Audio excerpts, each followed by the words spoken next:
I've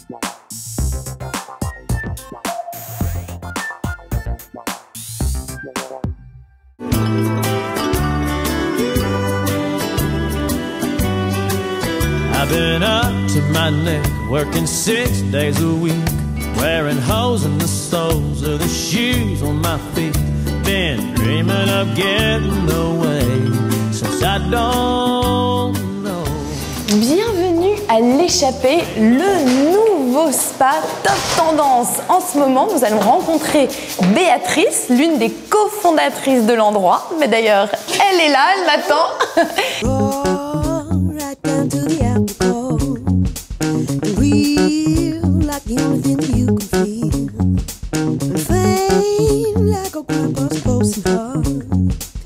Ce sont les vestiaires, donc c'est une déco, on a voulu en fait respecter l'idée de l'endroit, c'est quand même historiquement un atelier, donc on a voulu conserver cet esprit un peu factory, mais tout en le rendant chaleureux, donc c'est un sacré pari, parce que quand on parle de déco industrielle, c'est pas forcément chaleureux, mais on y a mis du bois, on y a mis de la brique, on y a mis tout ça, et on a essayé surtout de conserver absolument tout ce qui était d'origine, enfin le plus possible en tout cas, comme des poutres en bois, ce genre de choses, voilà, et puis qu'on se sente qu'il y ait vraiment de l'espace. Très new-yorkais, hein.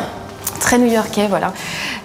Puis en même temps, il y avait une espèce de mode sur l'industriel, mais en même temps, bah voilà, les lofts new-yorkais, ça fait quand même un certain temps que ça existe et finalement, ça perd pas de son charme. Exactement. Attends, t'as même les briques à la new-yorkaise. Voilà, exactement. Et puis la complexité du projet, c'est que souvent les bassins sont encaissés dans Paris. Enfin, c'est rare de pouvoir faire des bassins sous verrière. Et là, on a une luminosité, même quand il fait pas très beau, qui est incroyable. Et également une ambiance de nuit. Enfin, moi, c'est l'ambiance de nuit que je préfère en fait, avec les petites bougies et cet espace de verrière. Et donc un bassin qui est à 35 degrés. Donc c'est pas vraiment pour nager, il n'y a pas de spa de nage à l'intérieur. En revanche, il y a des bains, il y a des jets massants un peu partout autour du bassin. Donc il y a un vrai espace de relaxation dans lequel on ne se sent pas oppressé, je pense. L'idée en revanche, c'était pas d'avoir d'esprit club, donc on voulait proposer, convaincre, mais sans enfermer les gens dans une espèce d'adhésion à quelque chose.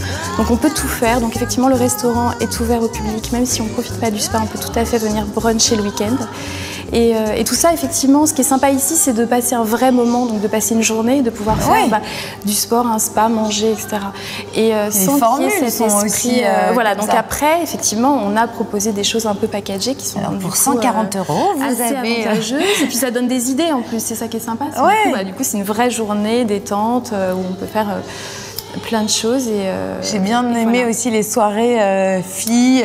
Les soirées planantes. Champagne, piscine. Non, donc vous n'êtes pas à Los Angeles. C'est tout bête, mais donc du coup, c'est vrai que c'est...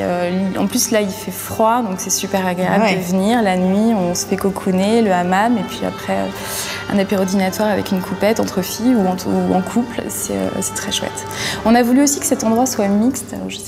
C'est vrai qu'il y a souvent aussi des amalgames ou des choses un peu autour de... Il y a peu d'endroits mixtes, ou alors qui ne sont pas forcément clean, entre guillemets. C'est un centre de rencontre, en fait. Pas du tout, justement.